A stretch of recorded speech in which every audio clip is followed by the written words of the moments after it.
Doctor Babu ಹಿರಣ್ಯ ಅವರು ನಿಮ್ಮ ಮುಂದೆ.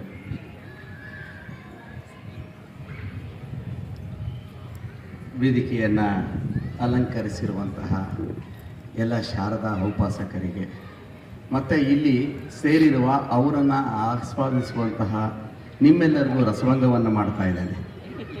ಖಂಡಿತ ಹೌದು, ನನಗೆ ಅನ್ನಿಸ್ತಾ ಇತ್ತು ಇವ್ರು ಮಾತಾಡೋಕ್ಕೆ ಯಾಕೆ ಕರೆದ್ರಪ್ಪ ನನ್ನನ್ನು ಅಂತ. ಅಷ್ಟು ಚೆನ್ನಾಗಿ ಹಾಡ್ತಾ ಇದ್ದಂಥ ಮಕ್ಕಳು, ಅಷ್ಟು ಚೆನ್ನಾಗಿ ಅನುಭವಿಸ್ತಾ ಇದ್ರಿ. ನಾವೆಲ್ಲ ಮಥುರಾ ನೋಡಿದೀವೋ ಇಲ್ವೋ, ಕೃಷ್ಣನ ಕಂಡಿದ್ದೀವೋ ಇಲ್ವೋ ಗೊತ್ತಿಲ್ಲ, ಬೃಂದಾವನವನ್ನು ನೋಡಿದೀವೋ ಇಲ್ವೋ ಗೊತ್ತಾ, ಕೃಷ್ಣನ ಆಟಗಳಲ್ಲಿ ಕೇಳಿದ್ದೀವಿ, ಓದಿದ್ದೀವಿ. ಆದರೆ ಕಣ್ಣೆದುರಿಗೆ ಆ ಚಿತ್ರಣವನ್ನು ತರಬಲ್ಲಂತಹ ಚೈತನ್ಯ ಇರೋದು ಸಂಗೀತಕ್ಕೆ ಮಾತ್ರ.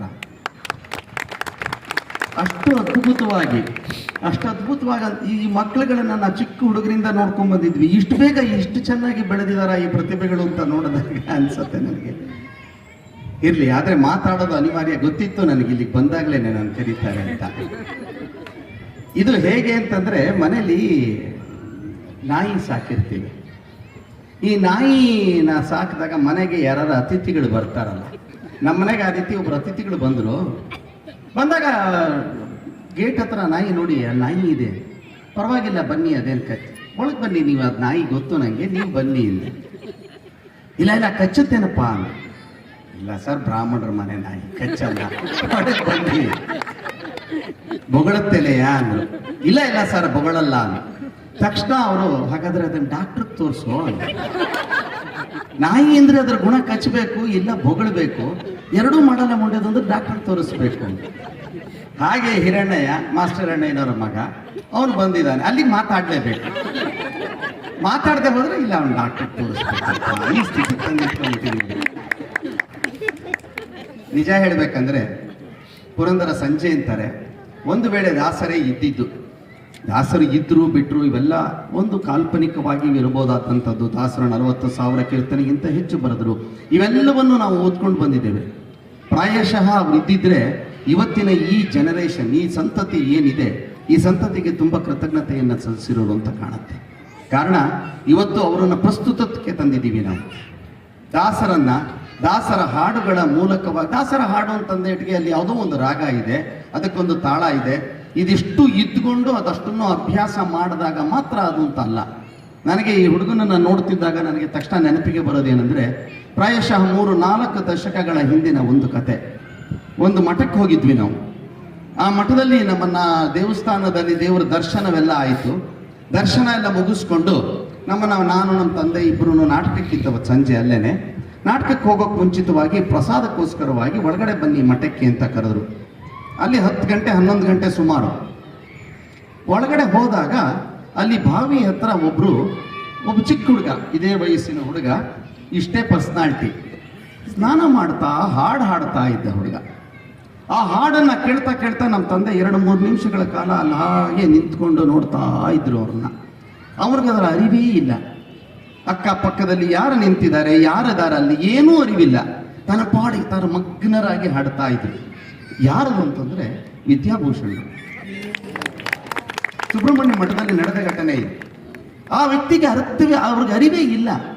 ಕಲೆ ಯಾರನ್ನು ಅವರ ಕೈ ಬೀಸಿ ಹೇಗೆ ಕರೆಯುತ್ತೆ ಅಂದ್ರೆ, ಅದನ್ನೇ ಅನಾಕೃಷ್ಣರಾಯರು ಹೇಳ್ತಾರೆ, ತಾಯಿ ಶಾರದೆ ಎಲ್ಲರನ್ನೂ ಕೈ ಬೀಸಿ ಕರೀತಾಳಂತೆ, ಆದರೆ ಕೆಲವರನ್ನ ಮಾತ್ರ ಆಯ್ಕೆ ಮಾಡ್ಕೋತಾಳಂತೆ. ಯಾರು ದೇವಕಾರ್ಯ ಸಮುದ್ಯತ ಅಂತ ಕರೀತಾರೆ. ಲಲಿತಾ ಸಹಸ್ರನಾಮದಲ್ಲಿ ಆ ಮಾತನ್ನ ಹೇಳ್ತಾರೆ, ದೇವಕಾರ್ಯ ಸಮುದ್ಯತ. ಎಲ್ಲಿ ತಾಯಿ ತನ್ನ ಕೆಲಸವನ್ನ ಮಾಡೋಕೆ ಸಾಧ್ಯವೇ ಇಲ್ಲವೋ, ಎಲ್ಲಿಗೆ ತಾನು ಹೋಗಲೇಬೇಕು, ಎಲ್ಲಿಗೆ ಹೋಗಿ ಅನಿವಾರ್ಯವಾಗಿ ಇರಲೇಬೇಕಾದಂಥ ಜಾಗಗಳು ಬರುತ್ತೆ, ಅಲ್ಲಿಗೆ ಒಬ್ಬೊಬ್ಬ ವ್ಯಕ್ತಿಗಳನ್ನ ಸೃಷ್ಟಿ ಮಾಡ್ತಾರಂತೆ. ಅದು ಈ ಕಲಾಕುಲ ಸಂಬಂಧ. ಇಲ್ಲಿ ಜಾತಿ ಇರಲ್ಲ. ಇದನ್ನ ನೋಡಿ ಸಣ್ಣವರಾಗಿ ನಾವುಗಳು ಜಾತಿಯನ್ನು ಸೃಷ್ಟಿ ಮಾಡ್ತಿದ್ದೀವಿ. ಪುರಂದರದಾಸರಿಗೆ, ದಾಸರ ಕೀರ್ತನೆಗಳಿಗೆಲ್ಲದಕ್ಕೂ ಕೂಡ ನಾವು ಅದಕ್ಕೆ ಬ್ರಾಹ್ಮಣ್ಯದ ಲೇಪನವನ್ನ, ವಚನಗಳಿಗೆಲ್ಲ ನಾವು ಲಿಂಗಾಯತರದ್ದು ಲಿಂಗವನ್ನ ಕಟ್ಟಿ ಇದನ್ನ ನೋಡ್ತಾ ಇರೋರು ನಾವು. ಅವರು ಯಾರೂ ಇದನ್ನ ಹೇಳಿದವರಲ್ಲ. 40,000ಕ್ಕೂ ಹೆಚ್ಚು ರಚನೆಗಳನ್ನ ದಾಸರೊಬ್ಬರು ಮಾಡಕ್ ಸಾಧ್ಯವ?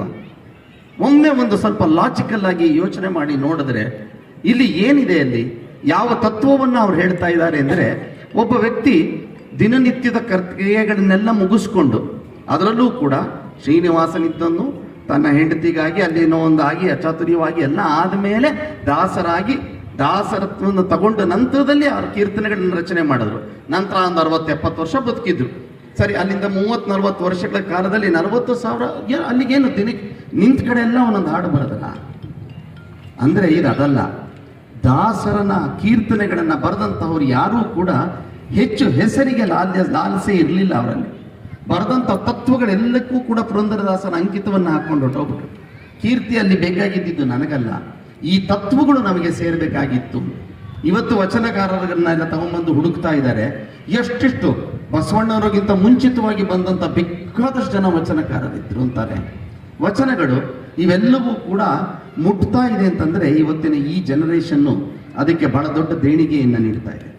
KS ನರಸಿಂಹಸ್ವಾಮಿಗಳ ಹಾಡಾಗ್ಬೋದು, ರತ್ನನ ಪದಗಳಾಗ್ಬೋದು, ಮತ್ತೆ ಭಟ್ರದಾಗ್ಬೋದು, ಲಕ್ಷ್ಮೀನಾರಾಯಣ ಭಟ್ರದಾಗ್ಬೋದು, ಇವೆಲ್ಲವೂ ಬಂತು ಅಂದರೆ ಅದು ಅನಂತ ಸ್ವಾಮಿಗಳಿಗೆ ಅಷ್ಟೇ ಸಲ್ಲಬೇಕು, ಕಾಳಿಂಗರಾಯರಿಗೂ ಅಷ್ಟೇ ಸಲ್ಲಬೇಕು. ಕಾರಣ ಯಾವುದೋ ಒಂದು ಪುಸ್ತಕ ಅದು ಸಾಹಿತ್ಯವಾಗಿ ಉಳಿದು ಬಿಟ್ಟಿದ್ದಿದ್ರೆ ಅದರ ತತ್ವ ಸಿದ್ಧಾಂತಗಳು ಯಾವುದೂ ಕೂಡ ಜಗತ್ತಿಗೆ ಮುಟ್ಟೋಕ್ಕೆ ಸಾಧ್ಯವೇ ಇರ್ತಿರ್ಲಿಲ್ಲ. ಅದನ್ನು ಮುಟ್ಟಿಸುವಂಥ ಕಲೆ, ಅದಕ್ಕೆ ಮುಟ್ಟಿಸುವಂಥ ಚೈತನ್ಯ, ಅದನ್ನು ಮುಟ್ಟಿಸುವಂಥ ಅಸ್ಮಿತೆ ಏನಿದೆ ಅದು ಸಂಗೀತದಲ್ಲಿದೆ, ಸಾಹಿತ್ಯದಲ್ಲಿದೆ.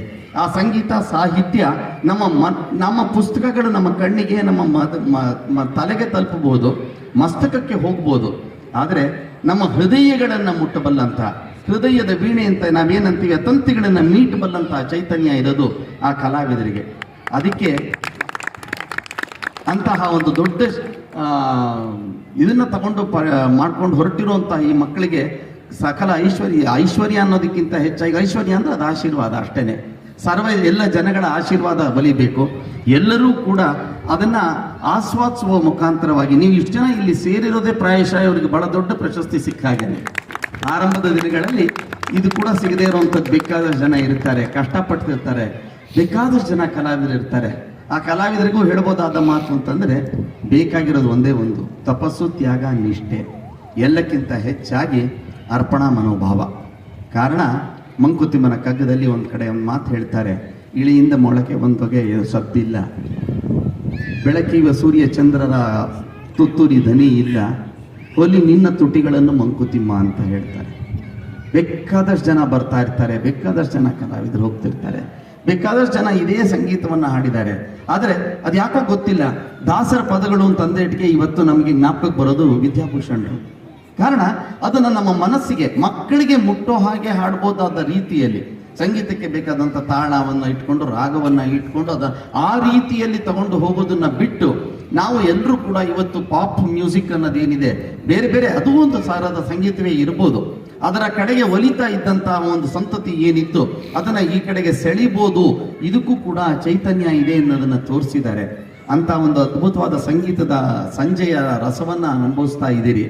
ನೀವೆಲ್ಲರೂ ಕೂಡ ಕೃತಜ್ಞತೆಯನ್ನು ಸಲ್ಲಿಸಬೇಕಾದ್ದು ಪುರಂದರ ದಾಸರಿಗೂ ಅಲ್ಲ, ಆ ದಾಸ ಸಾಹಿತ್ಯಕ್ಕೂ ಅಲ್ಲ, ಎಲ್ಲಕ್ಕಿಂತ ನಿಮಗೆ ಇಂಥ ಒಂದು ಅದ್ಭುತವಾದ ಸಂಜೆಯನ್ನು ನೀಡ್ತಿರೋಂಥ ಈ ಕಲಾವಿದರಿಗೆ.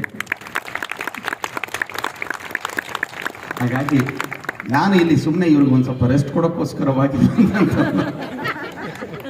ಮತ್ತೆ ಇಲ್ಲಿ ಹೆಚ್ಚು ನಿಂತು ಇಲ್ಲಿ ನಿಮಗೂ ಅವ್ರಿಗೂ ಮಧ್ಯದಲ್ಲಿರುವಂತಹ ಒಂದು ರಸದ ಔತಣವನ್ನು ನಾನು ಮತ್ತೆ ಬಿಡೋದು ಬಿಟ್ಟು ಇಲ್ಲಿ ನನ್ನ ಮಾತನ್ನು ಮುಗಿಸ್ತೇನೆ. ನಮಸ್ಕಾರ.